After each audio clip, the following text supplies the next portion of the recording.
Hi, comrade. Welcome to our podcast series. These episodes feature the best of Lab-Left, an international forum organized by Szikra Movement in collaboration with Rosa Luxemburg Foundation. We gathered in Budapest in November 2024 in order to discuss how to win from the left. Thanks for tuning in. The Raising Our Banners panel focused on establishing left-wing media. It featured David Broder from Jacobin, Marko Miletic from Machina, Serbia, Tomáš Hucko, Capital, Slovakia, Jan Belicek, Alarm, Czech Republic, Gaspar Pap, Mirce, Hungary. It was moderated by Bethany Riley, our partner from New Internationalist.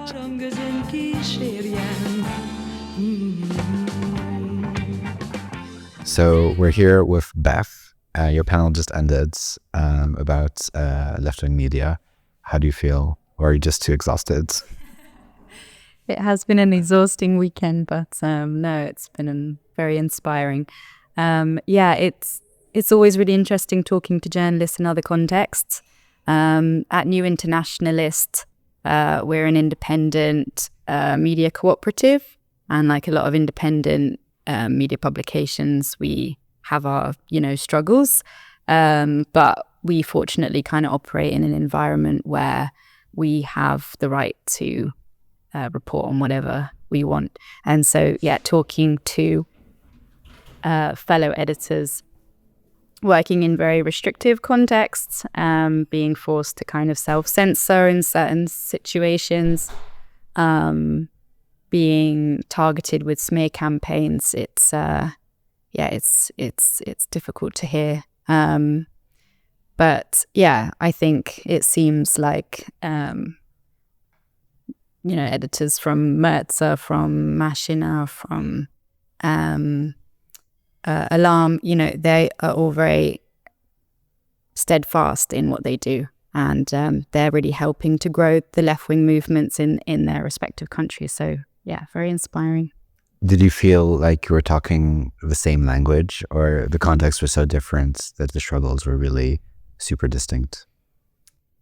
Yeah, I mean, when, I think Tomáš at the end, when he said, how people can support independent left-wing media, and he said, just give us the money. I mean, that's a language. Give them the money. Yeah. But in other respects, no, it was very different. Yeah. Mm. And you've been the media partners for this event, for which we're super grateful. Any surprises or stuff that was unexpected for you in terms of Eastern Europe or this context that's still underreported, I guess, in media, even on the left? Yeah, I think what's been interesting to me is that even though there's a right-wing hegemony in many countries here, Hungary especially, there's some very, very impressive local left-wing organizing that I don't see in where I'm from in the UK, for example. Efforts to ban Airbnb in a district in Budapest, being able to just rally an entire communities against mining. I think these have been quite surprising, and also new left-wing parties being able to get representation in government on a fairly quick scale is very impressive to me too. Glad you were impressed, and thanks for being with us these past days. Hope to have you back. Thank you, and thanks for having us as well. Városi tornyok most oly némán álltok, boldogságra virágcsokorra várok. So welcome to the final panel of this forum, Raising Our Banners. It's very inspiring and great to be sat here next to so many editors of left-wing publications. It's quite rare to see this many in the same place. So, it's nice to feel like the majority for once. My name is Bethany Riley, and I'll be chairing today. I'm a co-editor at New Internationalist, the media partner of Lab-Left. We are a worker-run, reader-owned media cooperative based in the UK. And since 1973, we have been covering social climate and racial justice issues with a uniquely internationalist lens. You probably chatted to some of us at our stall at the back, and we'd encourage you to come by if you haven't yet done so already. As we face, the multiple crises that have been discussed a lot during this weekend, independent left media has never been more important. Narratives pushed by the right that scapegoat migrants and minorities are winning hearts and minds and votes across Europe and beyond. Left and independent media play an increasingly crucial role in exposing the real culprits driving inequality, climate breakdown, and plummeting living standards. But it's at this time that we're under attack and many of our outlets are struggling to survive. Here in Hungary, we especially see how the erosion of independent and progressive media has helped to propel Orban's hateful anti-gender and anti-democracy discourse into the mainstream. And as a result, many voices have been silenced. We've heard a lot. There's been a common thread during this weekend about how the left can effectively communicate its ideas and cut through the right's dangerous discourse. So today we'll be talking about the role the media, particularly independent left-wing media, can play in doing this, as well as the challenges that Eastern European publications are facing in particular. So today I'll be joined by David Broder, who is an author, historian, and translator. He is an editor at the Transform Review and Europe editor at Jacobin magazine. We've got, I'm going in a kind of random order here, Jan Bielice is the editor-in-chief of the online daily outlet Alarm, the most popular progressive media in Czech Republic. He co-founded the website in 2013 and became its editor-in-chief in 2020. We also have Gadzsi Pop, has been an editor at Mérce, a left-wing news site based in Hungary since its foundation, and editor-in-chief since 2021. He's also one of the founders of the East European media outlet, Elmo, an East European media corporation. We've got Tomáš Hookšo, is the founder and editor-in-chief of Kapital, a critical journal in Slovakia. He is also a writer, translator, editor, and publisher. On my left, Marko Milatinj, apologies for all the names, is one of the founders and editors at Machina in Serbia, launched in 2014. He is an active organizing. He's active in organizing media workers to improve labor rights and media freedoms as well. So today we'll have 45 minutes for the discussion, and then I would like to open up for questions from you all. So to start, I've briefly introduced everyone, but would like you to tell us a little bit more about the publications that you work for and what are the most important stories that are happening in your countries at the moment that you're covering, and that are not getting kind of the attention of the rest of the press. So Gadzsi, I'd like to start with you. Thank you. Can you hear me with this? I hope so. Yeah. Thank you. Thank you for organizing this. It's very nice to be with you. So Mérce exists. Most of you know Mérce, so I will not speak for long on this. We exist as a news analysis and to an extent opinion site since 2017. Before that, we operated as a blog, as a community blog, let's say.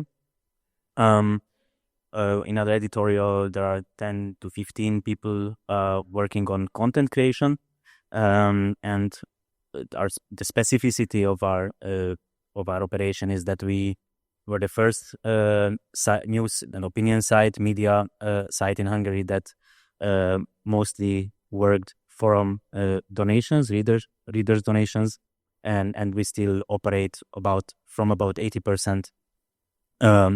We operate from donations. Briefly on a few topics that we were covering in the few years, and Bethany also asked us to talk about what we are proud of. in the most the deepest we delve into exploitation and labor capital or labor state conflicts. In that regard, we try to do two things. One of them is to give platform and make in-depth interviews with workers themselves. We ask them about their work environment, exploitative methods, what kind of sense do they get out of their work. This is maybe one of the most interesting work we do, because people can say very interesting stuff about their work if you ask them. This is one of the things we are doing in this topic, and the other we are following worker struggles, and we are trying to provide structural analysis of the field. We're also pretty active in feminist women's rights struggles. For example, for years we are covering femicide cases and obstetric violence cases, and the organization against these. We were together with NGOs and informal groups on the ground pretty closely. And I think we have made possible in some cases that some of these issues also became a topic for the mainstream. And at that point, our goal maybe is to provide a more structural analysis about these issues. We were also pretty much involved we are one of the first ones who started to cover this tendency of battery plants, which is a regional issue, growing out of the ground since the last 3 or 4 years. They were also pretty fast to respond, which also became pretty much a mainstream topic as it should be. And maybe just a few words, since we are at an internationalist event in the last 1.5 years, but also it goes back for longer. Maybe we were the platform that gave the most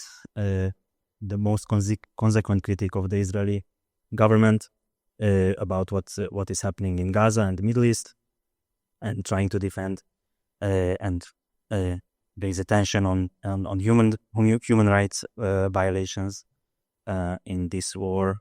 And maybe a few words on Elmo, since we are some of us here in this panel. For us, since the beginning, it was very obvious that we have to somehow tackle this dearth of information about any kind of meaningful sources that we can reach within the region. It is very hard to get meaningful analysis from neighboring countries in Hungary. It's very surprising if one works that it is absolutely counterintuitive, but because of many structural reasons, this is so. And so a few years ago, we started to contact each other and start building up this kind of partly informal, partly sometimes a little bit formal network called Elmo. And through this, basically through these contacts, through this network, we are able to cover, for example, Rio Tinto and the lithium mines in mining conflicts around the lithium mines in Serbia, or were able to provide an alternative view on the recent elections in Georgia or Moldova, as if you followed. Basically, what you can read in not just in Hungarian media, but surely in the Hungarian, what we can read is this: there are the Putin people and there are the nice pro-EU people. This is the sole issue in these countries, obviously. Nothing more to talk about. And then through these networks, we were able to reach out to local activists and local journalists who are capable of giving a more substantiated and alternative read of these developments. So for this, we are very grateful that we have this network, and very grateful that we have here our comrades now as well. Great, thanks, Jan. Hi. My name is Jan Bielicek. I'm editor-chief of Deník Alarm, which is Prague-based media outlet. We are publishing a couple of articles daily, so we consider ourselves as a daily publication. And I would say that our role is to be some kind of a mediators between, let's say, left-wing movement or left-wing intellectuals and the general public. I take it as our, let's say, main goal, how to transfer the radical, very beneficial, very progressive ideas into general public, and I hope we, in this way, kind of been successful. Right now, we have around 1 million page views every month, 500,000 visits every month, and 100,000 plays of our podcast as well. So we are not only article based, but we are based in audiovisual content as well. So podcasts, video shows, and so on. And we are existing for 11 years, more or less. And if I have to talk about some major, let's say, successes of our praxis, I would have to definitely mention the reportage series of my colleague Saša Ulova, called Heroes of Capitalist Labor, which was published in 2017 when she was working as a undercover as a worker in low-paid jobs in Czech Republic, and in a laundry and a chicken farm, and so on. And I would say in Czech context, it helped to cultivate the debate about working conditions, low wages in Czech Republic, and so on. So this was a major thing. And maybe some of you read her reportages on the British Guardian this September, where she was publishing her another project called Heroes of Capitalist Labor in Europe, when she was working as an Eastern European migrant in Germany, France, and Ireland. And it was a successful project as well. Was well read on Guardian. So I would say this is our strategy to how to actually, bring the expertise of left-wing movement and left-wing theory and try to convert it into stories that could be comprehensible for general public, that could touch these people, and that could attract the attention to the issues that they are dealing with on their daily basis.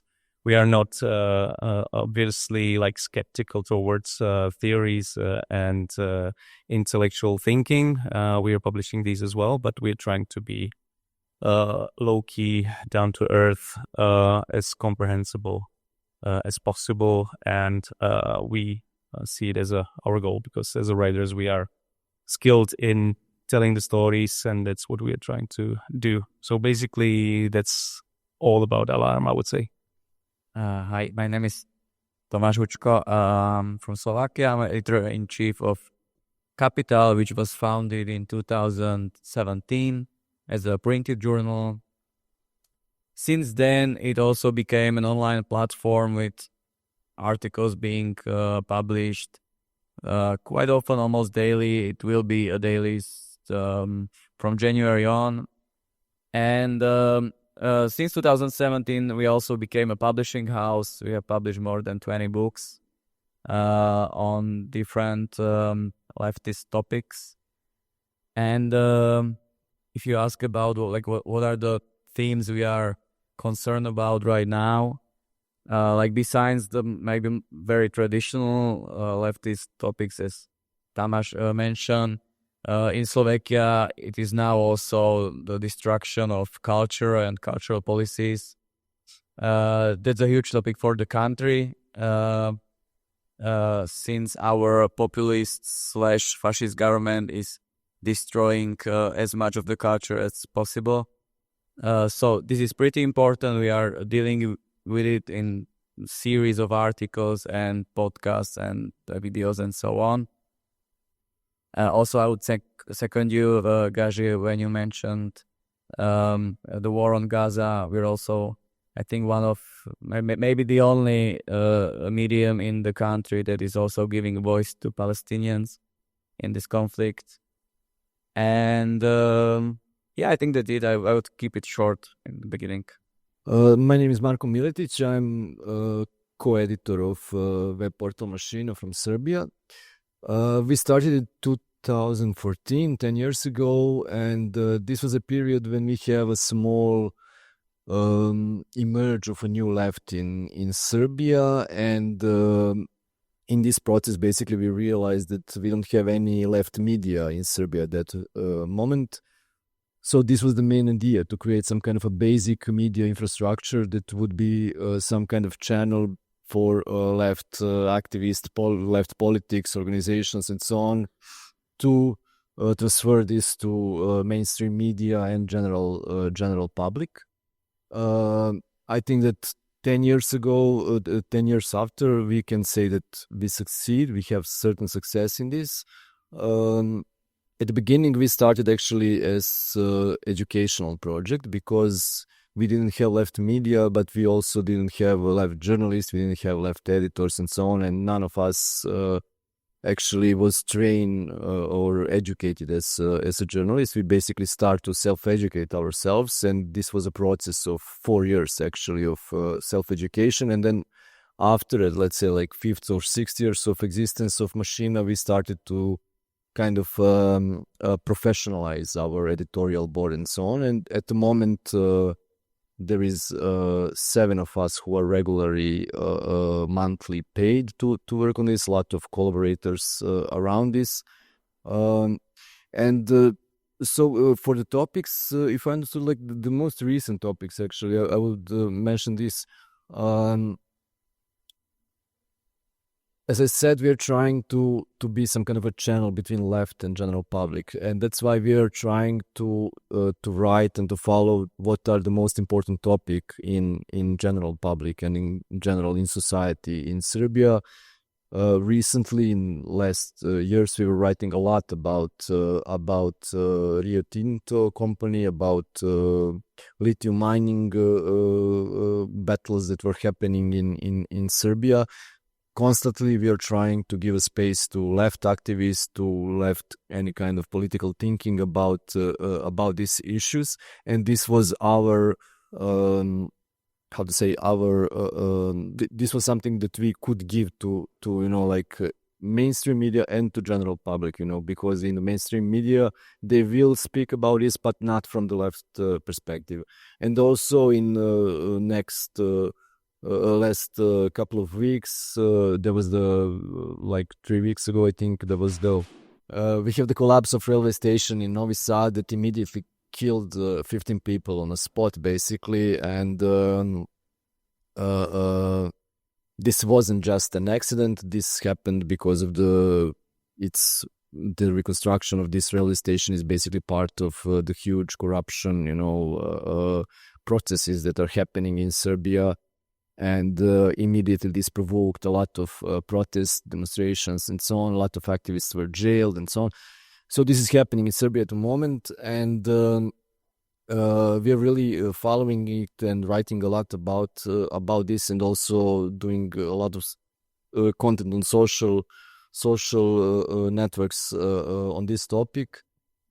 Which also is giving us a lot of place actually in the mainstream media, because again we are doing this from the left perspective, and we are giving the place to people who are involved in this, but coming from the left scene. So I'm David Broder. I'm a Europe editor at Jacobin magazine. So our magazine was started in 2010. Went and became like a print publication, like quarterly, the following year, which was around the time of like Occupy Wall Street. And so we have a website. We have lots of franchises in other countries as well. So we have Latin American, Spanish, Brazil, German, Dutch, Greek, Italian, and another one I've forgotten, but which is equally important. So I suppose our work is very much, a lot of what we publish is kind of like news commentary like I said, we don't do that much kind of reporting, although we do some, particularly on like labor issues, so particularly like like Amazon organizing, that kind of thing, and to some degree kind of about sort of like migrant policing, just a couple of things, but it's not really our bread and butter. Mainly we do kind of news commentary and then kind of historical, cultural, theoretical pieces, but basically trying to produce that content, but not in an academic way. I think broadly the intervention Jacobin makes is within progressive, educated, very politicized public opinion. Like, we don't claim to speak to the great mass of people, and also for that reason, like, we do some podcasts and a little AV, audiovisual content, but we're not producing like TikTok and stuff. And I think we're trying to make an intervention which is basically to make socialist politics and the politics of class more central to the concerns of the left wing of US, mainly electoral politics. In my own job, I mean, I think, as was mentioned before, I mean, there's a very strong tendency in Anglophone media to present the politics of almost all European countries as just a battle between progressive, liberal, pro-EU forces and then reactionary, anti-EU ones. So we try, and part of being a US publication, I think also allows us to do, just in terms of readership and money and so on, is to have a kind of network of contributors from most European countries, where we can present kind of class and left-wing perspectives that I think are often a lot more interesting than sort of other sort of broadly progressive publications. I mean, I think as a editorial group, we're mostly like in our, like, I mean, I'd say I'm 36 years old and I'm the oldest member of staff. So probably it might be similar for the other publications here, but like, I think we're mainly people in our 30s, and like probably our readership like slightly younger than us. So we have a lot of more elderly readers, not many very young.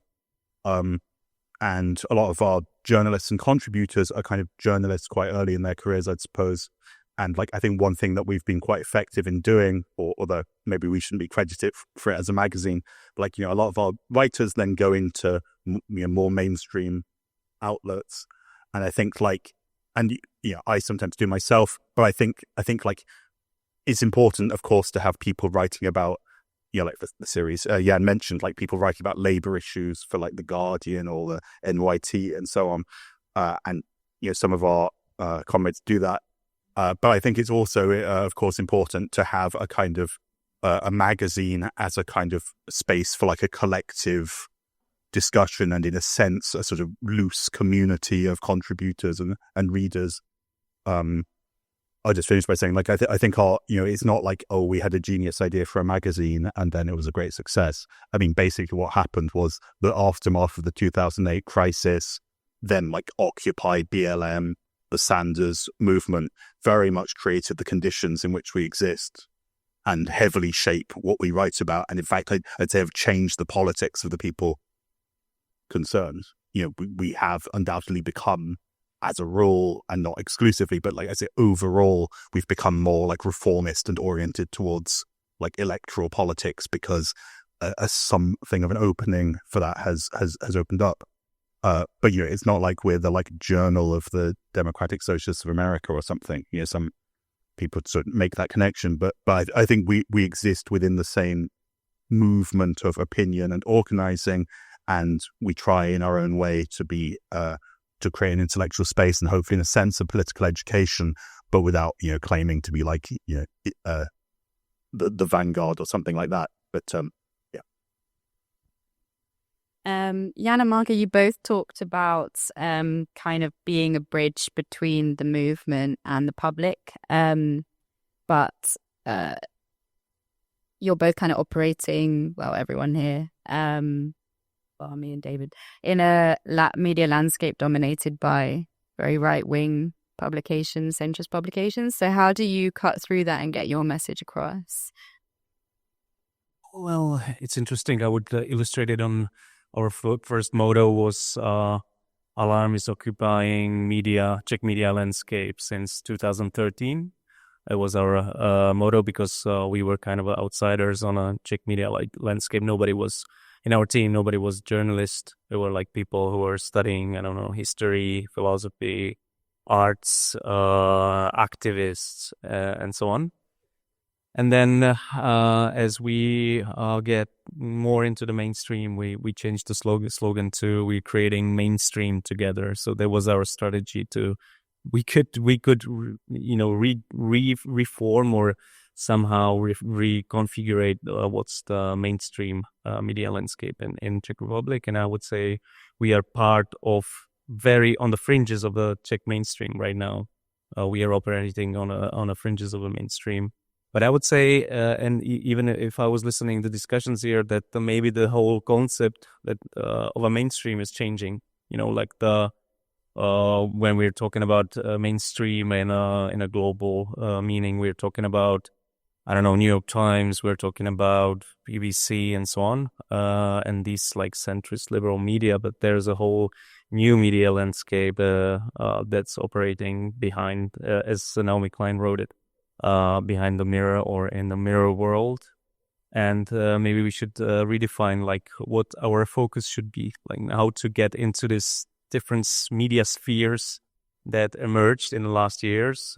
Somebody, I don't know who was it yesterday, was mentioning like the popular podcast shows that are gathering the huge or bigger audiences than the mainstream media nowadays. And maybe our aim to get into the mainstream is something outdated, and maybe we should rethink it, and maybe we should try to develop our own, let's say, media scene that could compete with the far right, with the media, with the mainstream media landscapes, and so on. So it's get me thinking, like, what's the real concept of a mainstream media nowadays? It's changing a lot. I saw some survey that I guess like 32% of American public is trusting the mainstream media in the US, which is, like a really laughable portion of American society. And I would say it's pretty much the same in Europe and in Hungary and in Serbia. So we have to rethink all this. And we just barely started. I think the future of the audiovisual content is kind of a future of media or news and a media landscape. So we have to focus on this, and also we have to think about the new narratives that would get rid of being a part of a mainstream and trying to develop something completely different. I have no clue what's it gonna be, but get me thinking that we have big troubles that we have to deal with. I will speak from perspective of Serbia. I mean, it's the problem is that Serbian society is very divided society. I mean, this is what the ruling party, the government, what they're doing. So basically, this is also applied on a media scene, and so you have mainstream, of course, but you have mainstream that is seen as pro-government, and then the other mainstream that is seen as oppositional. And it's very hard to be like, basically there is no some kind of a third way. So you should fit somewhere. So it's we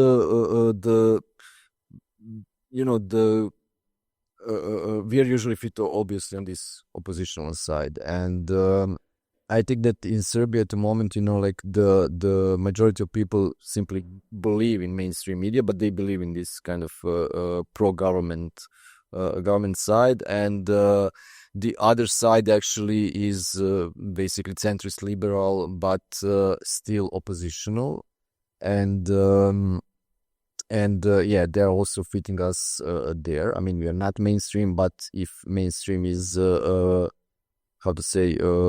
picking something from what we are doing, writing, recording, whatever, this is oppositional mainstream.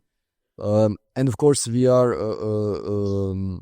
We are part of our journalist association. We as a journalist, we as a media, we are participating in different forums that are happening around the media, organizing and so on. And we share the same problems as this oppositional media. If we are, like reporting from some protests or whatever, so we're basically we could also be attacked, or we also are getting some threats and so on and so on. So we're basically simply fit into this part. And for this, what Jan mentioned, like podcasts and things like that, I mean, I don't think that they have like a huge significance in Serbia at the moment, simply because society is very divided, and then there is, there is no one actually rising from what is happening, in political sense, there's no any kind of rise from what is happening on podcast scene or whatever, some kind of social network. If this exists, then these are the politicians who are mostly members of this ruling party or ruling elites. Yeah. We have one advantage and one disadvantage of being the only progressive left-wing media in the country. The advantage is there's no competition, so that's good. But the disadvantage is there are no partners to work with on the media scene. One of the ways to get into the mainstream is probably something that, as David mentioned, that we have, I would say, really produced a couple of now esteemed left-wing intellectuals that are now being called into the mainstream media as a guest in podcasts, and of course now they also write for, let's say, liberal media. So of course that's one of the ways how to get into the mainstream media. It's not really, I'm not really happy about it, because we are losing those authors, because now they write for liberal media where they are, better seen as in Capital. But it's in Slovak situation, it's very hard for left-wing media to get into the company of mainstream media, because sometimes we are kind of, like, I would say, ostracized. I would give you an example. When there is an attack of politicians on media or on some journalists, quite often the big mainstream media create some kind of open letter or some kind of resistance and call other media to sign it with them. So you have the biggest TVs, few of the dailies, and then many very small journals, like much smaller than Capital, and they're always invited to sign these open letters, and we never are. And we would sign it. We also fighting for the freedom of the press, and we're doing a lot of stuff in this area. But somehow, because we are the left-wing media, we are not partners for them. And I'm not really sure how to change it. It maybe just takes time in a post-Soviet country to change the perception of left-wing media. Yeah, I can relate to this. We are also not part of a lot of chat groups that seem to be effective. Yeah, maybe on the long lines what Jan was talking about. I agree that we really need to develop new strategies on how we operate. We see Mérce, and I think maybe we are very similar in this respect as part of this. David also talked about this, like part of these institutions that grew out of this post-2008, maybe they call it a populist moment or something like this. So we are an institution that were, first of all, that were organized around covering what was happening on the street in feminist issues, in environmental issues, and challengers of the system from the left. And that, of course, changed a lot in the last 20 years. In the last few years, surely, it is probably there is today there is less challengers or less capable challengers from the left to the system in the region as well and all around, and there are less activities and less an emancipatory movement that we can see and that we can help with the media. So I think in that respect, we should absolutely think about the role of what we are doing. Of course, Marco would or could counter this with what is happening now in Serbia, obviously. So this is very important role to this day, obviously, to show some extremely important struggles. But I do think that there is a change of time in this sense.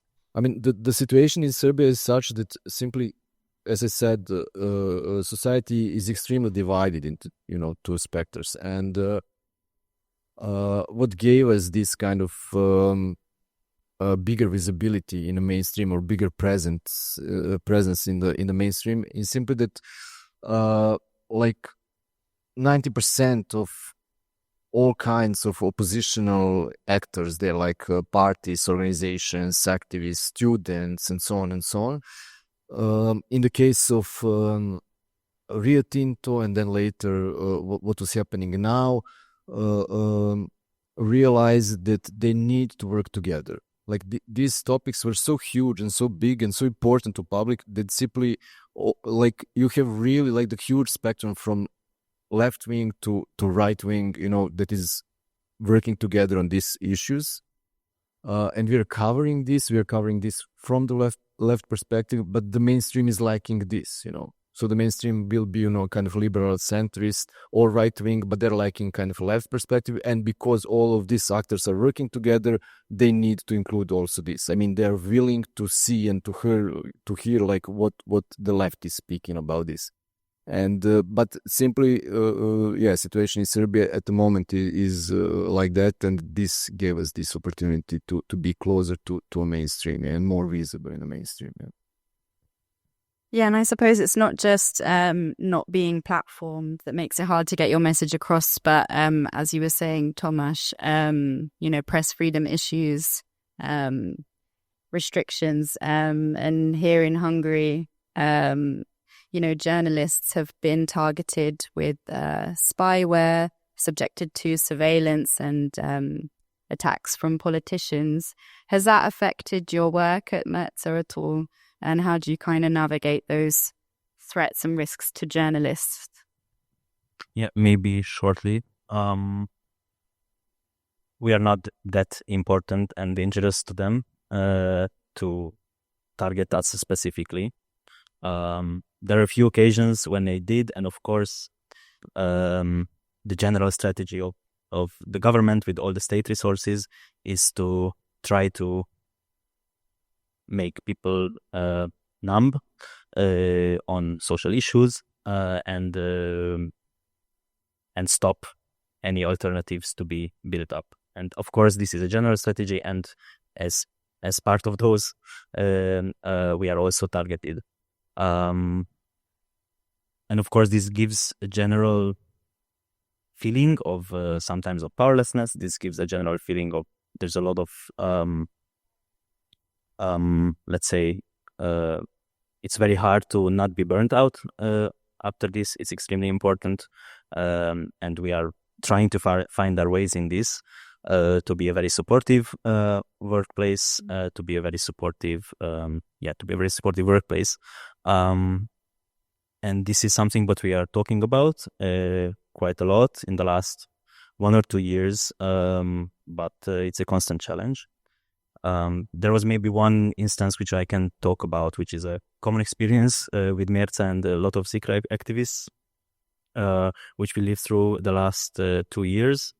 I guess things changed after the perception of the left being a threat changed a little bit after András Jámbor, who was the founder of Mérca and who's now an MP for Szikra, entered the parliament. And there was a very resourceful, let's say, smear campaign against him after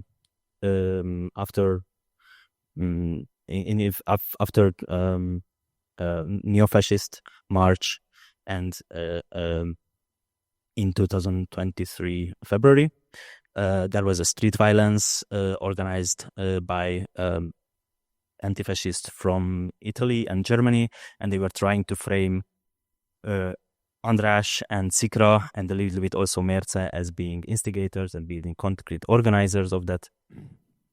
And that was also connected to some acts of crime of pedophilia that they also try to frame András with. And of course, that had a lot of effect, I guess, also in the Szikra movement, but also at Mérce to deal with this kind of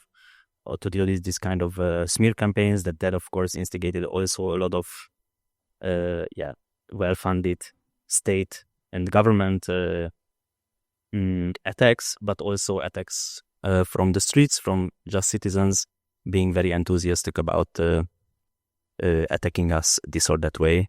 That is, of course, that has a lot of mental consequences on our editorial as well. I can't compare the Czech situation to Serbian, Hungarian, and Slovakian.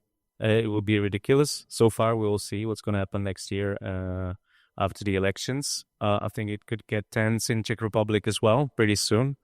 But I would say there's a rule that the more threatening the piece is, there's the more political pressure it gets. And I can remember like 2 occasions that something like this happened. One was related to the reportages of Sasha Ulova when she was working at Andrej's Babiš back then, like the prime minister's chicken farms, and she was writing about the working conditions there, and he was in a TV all the time complaining about her horrible work, lies, and so on.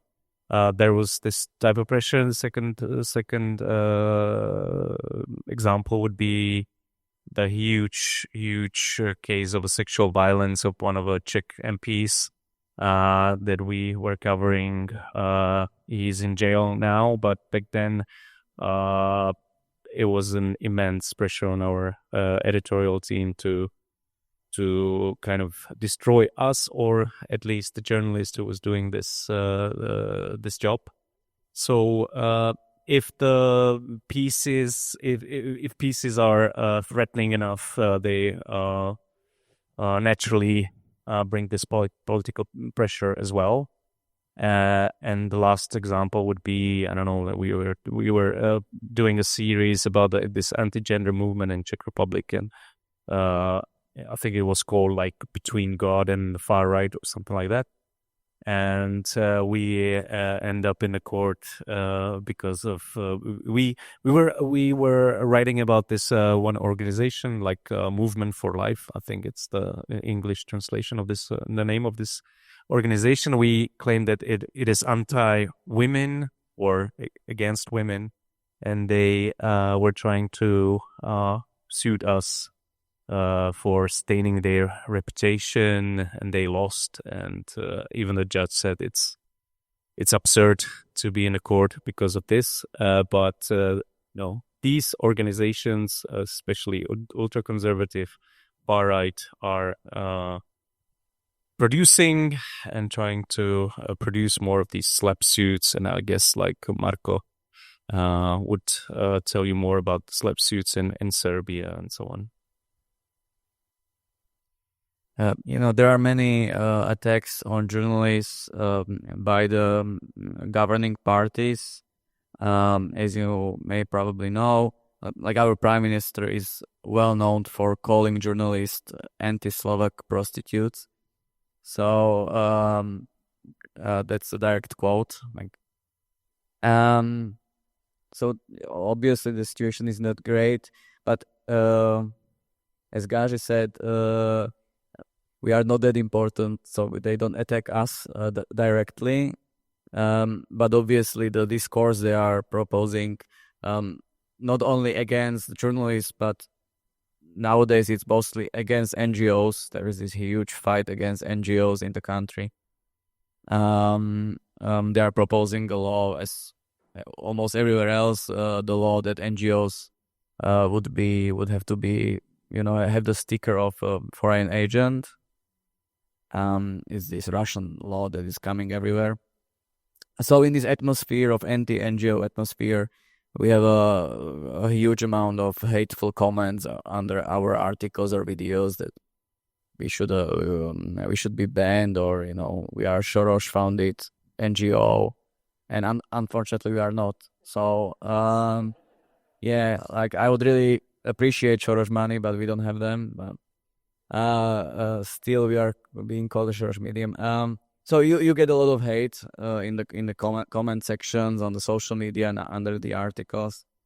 So that's one of the effects it has. The other is now there is this huge also pressure on queer people and LGBTQ people in Slovakia, and like all the queer organizations and culture organizations don't get the state support, and they have these really horrible attacks by the Minister of Culture and other ministers. So now we are losing our queer colleagues because they need to look for a different kind of job because they don't feel safe working in the media or culture sphere.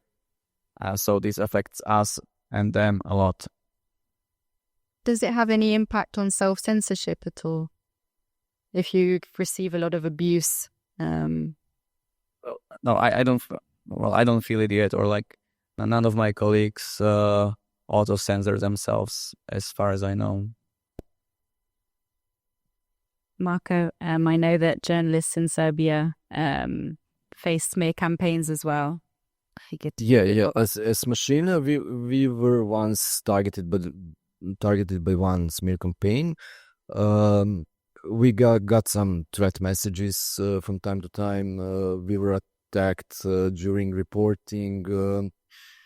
We are getting, for example, luckily we haven't got any kind of a suits so far from companies, but we are getting, like, if we are writing about labor rights in certain companies, we would get some kind of a letter, where the company explaining to us that this is not so true and so on. Like, this is constantly happening. But so far, no one didn't, pull some kind of a charges against us. But for the, like, there is a certain number of media in Serbia that is very endangered by this, especially by these slap suits. I mean, in Serbia, we really had some kind of a serious cases of attacks on journalists. Like, we have the whole house with the journalist inside that was burnt. I mean, luckily the man is alive, but his whole house was burnt like 3-4 years ago. And there are a lot of attacks on the streets during reporting and so on. But the slap suits are really becoming kind of a common thing, in recent years, and companies are really pulling this out. And simply, for small media, this could be devastating because you can't simply, have enough finances and resources to go in the court for this type of charges. I mean, the amount of money which they're, asking for someone, accusing someone, is enormous, and the companies are doing this simply to make a pressure, on media not to, continue to write about something and so on. And this is, for example, this is dangerous not just because certain medias are, simply in danger by this, but this is dangerous also because there is auto-censorship because of this. Like, all other medias will think twice if they're going simply to write a name about certain company or certain people and so on, because this could, end up in also some suit again. And I think that organizations who are around Europe who are following actually these cases, they gave to Serbia last year, like in 2023, they gave to Serbia some kind of award for being a slap state of the year. So we are really we really, this is really becoming common. And luckily the media associations, journalist associations, so on, organized around this. There are certain funds that could help to medias. There are lawyers that could help, and so on. But it's a question if this is going to be enough, because there is more and more of this type of suits. I just want to add that because I started and we all mostly, I think it's important to stress that the harassment and the organized harassment and attacks don't necessarily come from the state. You also talked about capital fractions and certain capitalists who are trying to stop talking. But if I think about it, we had received the most harassment after talking about Gaza and after talking about Palestine and what is happening in the Middle East, which is not organized by the state. It is done by NGOs and done by enthusiastic citizens. And in that question, of course, we don't get any solidarity from wherever, basically. So I think that's very important to stress, that you don't need to have a strong authoritarian right-wing whatever ruler in order for you to be pushed to get silent. And I think I'm also not so sure that self-censorship doesn't happen. Not because we are encouraging each other, obviously, not to write about it. We are constantly trying to make us work on the important stories. But after you're having all that hate letters, or in your surroundings, you're constantly getting the threats, you will think twice. I think most of us would think twice, and I don't think it should be downplayed. Just a short anecdote, and maybe a bit funny anecdote. Like the closest organization or person who was, to pull some kind of a charges against us was actually the president of a trade union, of one of trade unions in Serbia, because he didn't like what he heard from a speaker who was, part of the panel that we organized. And this was like the closest to pull some kind of a charges. And like the president of different unions actually intervened to stop him to do this. It's no one wants to kind of be subjected to the kind of abuse, and it has a huge silencing effect. But I think as well, coming together in this setting, you being able to share these stories and kind of have cross-border solidarity between your organizations must be a kind of form of comfort and of learning too. And you kind of mentioned a bit about, the network that you set up, ELMO, the Eastern European Left Media Outlet, as a way to kind of plug the gaps in coverage between different Eastern European countries. Because in Poland, for example, you might not get any news about an industrial dispute happening in Slovakia, and there's just isn't this kind of cross-border exchange. So why do you think it's important to collaborate across publications in the way of as you do interpersonally, but also, to share what's going on in your respective countries between each other as well, and to form this stronger left-wing publication presence? I would just start. I think it was a Merce's idea, or maybe Machine and Merce. I don't know. So I'm not any kind of founder of this idea or whatever, but I just want to share my thoughts on this and why I think something like this network of Eastern European left-wing media outlets is an important thing, because when we're talking about recent political developments, we know a lot of things about, for example, primaries in Iowa or Wisconsin or whatever, but we don't know about the major laws and shifts in Hungarian, Polish, or Serbian politics. And I think it's obviously like United States politics are influencing the European politics hugely and in a big manner. But we should focus more on our, let's say, neighbors and our closest neighbors and allies, let's say. So I would say this is one thing, and maybe there's one reason why it could be important for the international audience as well. I just remember that when I was in Budapest in 2011, just a year after Viktor Orbán was elected, the people that I met here, intellectuals, artists, and whatever, were saying like, this is the avant-garde of what's going to happen in West in next years. And back then I was confused. I didn't know what they were thinking about and what they had on their mind. And I think after Donald Trump was elected for the second time as a president, there's this avant-garde is in prime, let's say, and it's maybe gonna swallow in the whole world for a moment, hopefully for a couple of years, and then it will be conquered again.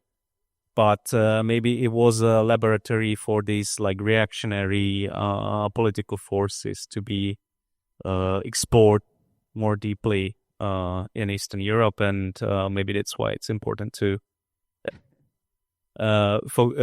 be interested in what's going on in Eastern Europe. Maybe we'll have some, more positive things to tell about our society in the near future. But in the last 14 years, it was important because of this. Tomáš, do you want to come in? Yeah, I think it's a good point that you made.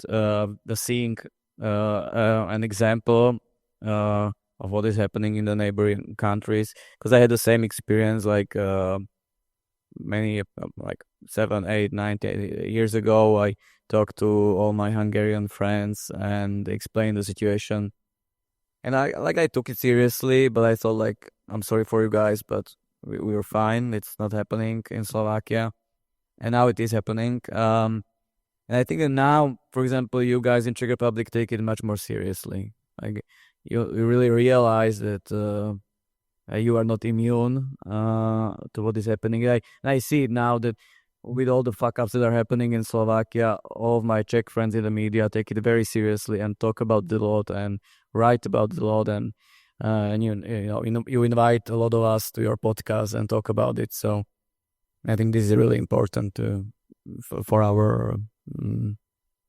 cooperation. And David, I'd like to bring you in here.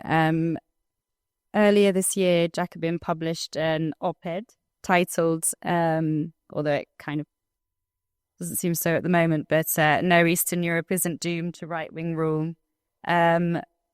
With a lot of left-wing movements emerging here that we've heard about during this weekend, and parties, what role can left media play or is playing in this moment? You can give like a wider perspective. I think it actually relates to what Jan just said about Hungary as a laboratory, in the sense that it's quite clear that like Hungary is very much in view in the United States right-wing media as like a kind of laboratory, as this like supposed like utopia of right-wing rule. Perhaps now it's a bit rivaled by Argentina as the focal point, but very much obviously Tucker Carlson and even Trump. And I've been many times to the National Conservative conferences, which in the US and London, which are lavishly funded by the Danube Institute and the MCC and all this. So it's also important for us to understand and to have a different perspective from our own point of view of what the reality of Hungarian society and of Orbán's base is, because obviously, or maybe not obviously, but we often read in like The Guardian and the New York Times and so on, like a kind of reflection of the right-wing narrative in which Orbán appears also there as this like pro-worker conservative who's supposedly doing these like great things for like Hungarian workers, and like probably like most people who are aware of that narrative wouldn't be aware of like what was the Orbán government's policy on giving people money during COVID. Right.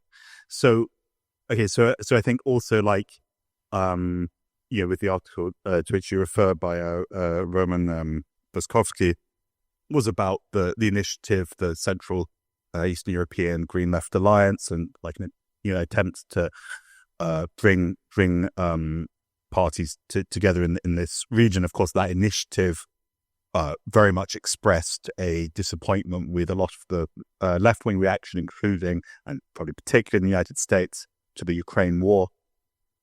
And like, honestly, I mean, like in our coverage of Ukraine, we have expressed a range of positions, but I mean, I'd say our readership, to be honest, is pretty hostile to the Ukrainian side.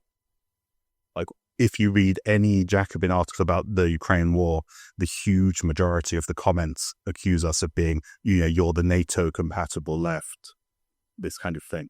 So, so obviously it's important for us to carry perspectives from, left-wing activists, in fact, not just in the countries involved or the parties involved in the alliance concerned, but, like we, published a fair few articles like, what is it like to be a socialist in Lithuania at a time when the same Lithuanian government that is like rabidly authoritarian and anti-migrant suddenly sets itself up as the champion of freedom for Ukrainian refugees. And of course, that issue, obviously the issue isn't just, the double standard on the treatment of refugees, but also, of course, actually the reality of what it's like to be a Ukrainian in Lithuania now, particularly like 2 years into the war.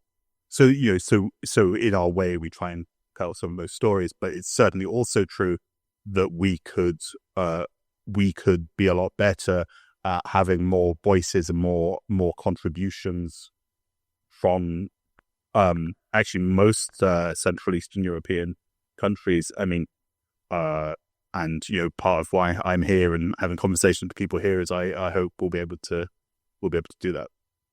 Yeah, it's a great opportunity for us all to be networking and journalists' favorite activity. So I really want to make sure that people in the audience get a chance to ask any questions, and to make the journalists here feel more awkward being in the questioning seat rather than the ones doing the interviewing. So yeah, can we open the floor now to questions? No, I mean, I said we have different strategies for financing, obviously. We are now just in the process of transforming the strategy from subscriptions to donations. It will be very similar, I think, to your strategy, that the content is free, but you can donate. The point is either donating or if you use the social media for sharing the content, it's also nice to share the all those calls to donate. And I think you have much more experience in this area. I think we actually were inspired by Merce previously, like starting this donation system in 2018 or something like that. So right now we have 80% of our budget covered by our donations from our readers. It's thousands of people every month, which is awesome. So this is the best direct way how to support our operations.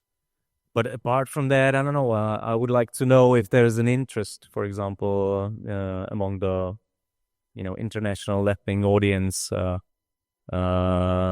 Interest in the content about Eastern or Central Eastern European politics. I would say that it's important, but the thing is, if the project like this could survive, and if we, for example, I guess that's what we're gonna do with Elmo, with Merce, Machina, and Capital, and others, that we will try to produce, let's say, content in English. If there's enough audience, enough readers who would be interested in these stories, and that it could be like a surviving, living project. So that's more like my question to the audience.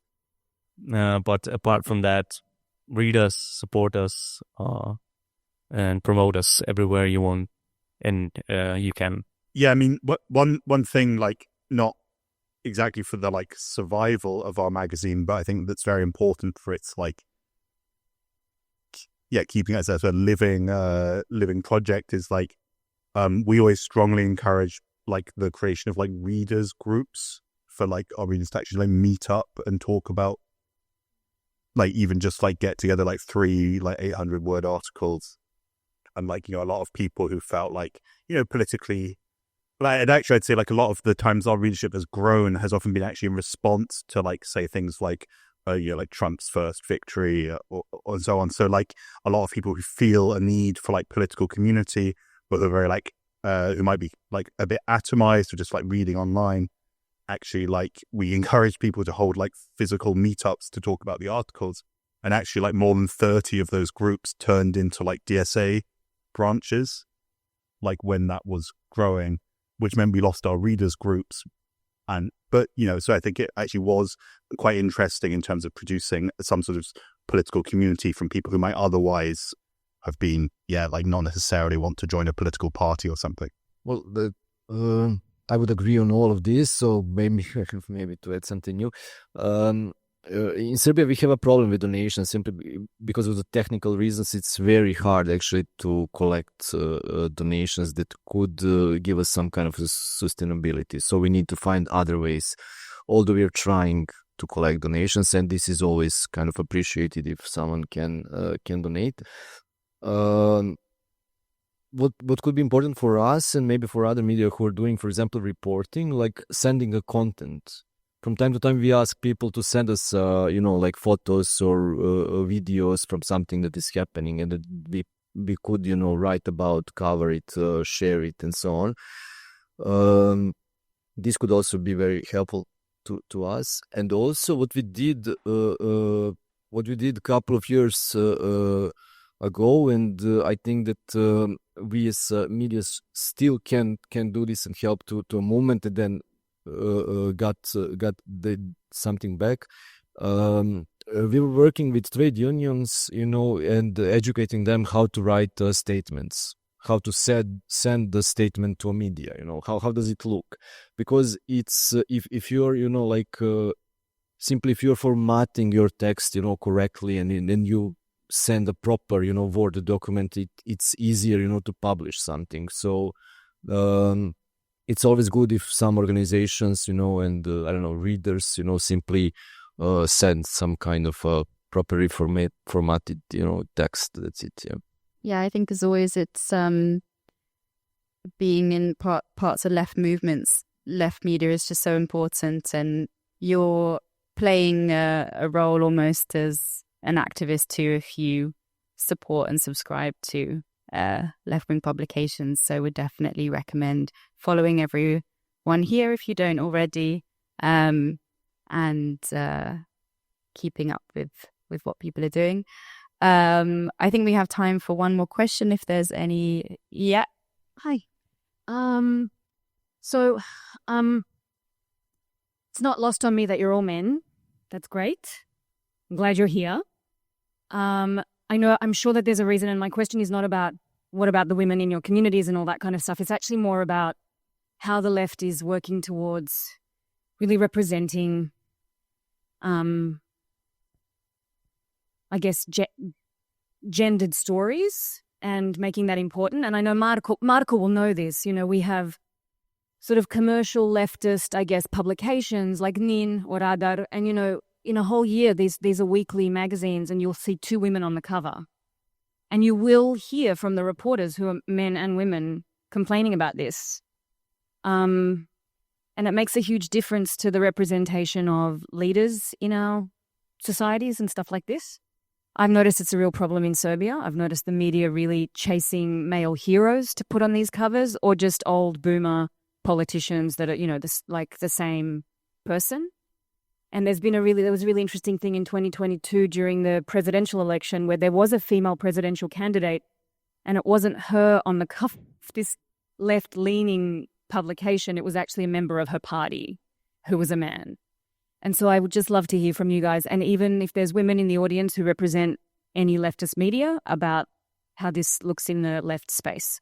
Yeah, thank you. We also realized, like with Jan, just before the discussion, that we are all like 40-something white male panel. I didn't realize when I accepted being in the panel that there will be so many guys. But I would probably accept it anyway. But of course, it's a good point. I'll just tell you a bit about our praxis in Capital. For one thing, we have more female than male colleagues in our editorial team. Also, when we put together a printed issue or organize a discussion, we always take this into consideration. And 90% of the time, we reach the gender, what would you call it? Like 50-50 attendance. Balance, thank you. Sometimes not, of course, it happens that you get a male panel. But not so often. And also, I must say we were the first editorial board in Slovakia with a feminist section, and we had feminist articles like since day one. So that's what we do to achieve this. Just briefly, the one and only rule in our editorial team is that we have to have like 50-50 balance of men and women in a team, and it's like this from the start for 11 years, and like feminism and women's rights is one of the, let's say, most important topics in our publication. So that's about it.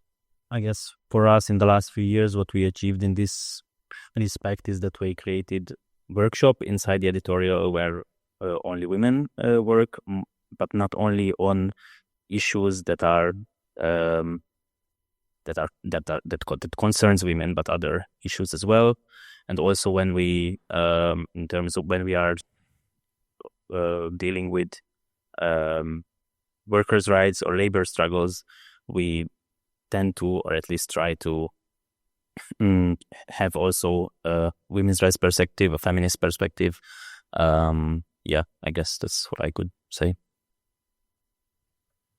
I think, I guess I kind of think there's kind of two aspects to our approach, in the sense like, okay, so certainly like, when we're preparing an issue, then of course we think about like, the relative amount of, or the like gender balance of contributors, and like, if it's like, if it's like 70-30 men, then that's a problem.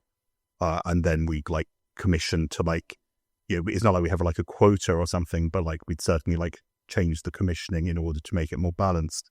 But then I think there's also kind of another element, which is kind of part of your, I think it's kind of part of your question as well, which is like, okay, so it's like, if we claim that this is like social subjects who we want to, or who, who we think are the, like, we talk about class a lot, right?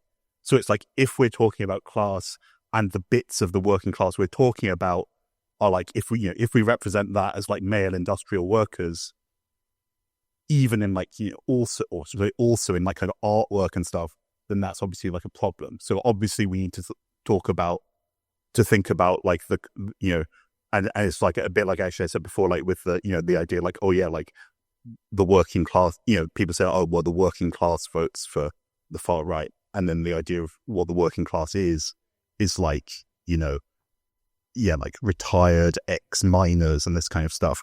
Yeah. So yeah, of course. And of course it's very wrapped up also with questions of like, like organizational democracy and even the dominance of left-wing spaces by like political professionals. So. Yeah, sorry, I'm Szikra from Machina. So you said that you don't want us to prove that we're gender balanced editorial boards, but it so happens that Machina is, and that we have a co-editor who's female. Here are two of us, and like we have active in Machina, which is like 50-50 balance. And it's also funny in the case of Machina, because so it happens that in the last two conferences we had an entirely female presence. So thanks. We're also majority women at New Internationalist, which is great. So yeah, thank you everyone for sticking around to the end, and thank you again to the Szikra team for bringing us all here. It's been really amazing to connect with everyone. Thanks for tuning in. To find every other episode, follow our feed. This episode was produced by Lab-Left-nek. Thanks to everyone who made it possible. Zengok harang, veled együtt zeng a szívem, őt látom, jön már felém. Musikál a világ, velem örül a nyár, tudom én, jön a fényborús napok után. Hozd vissza őt, végtelen nagy szerelem.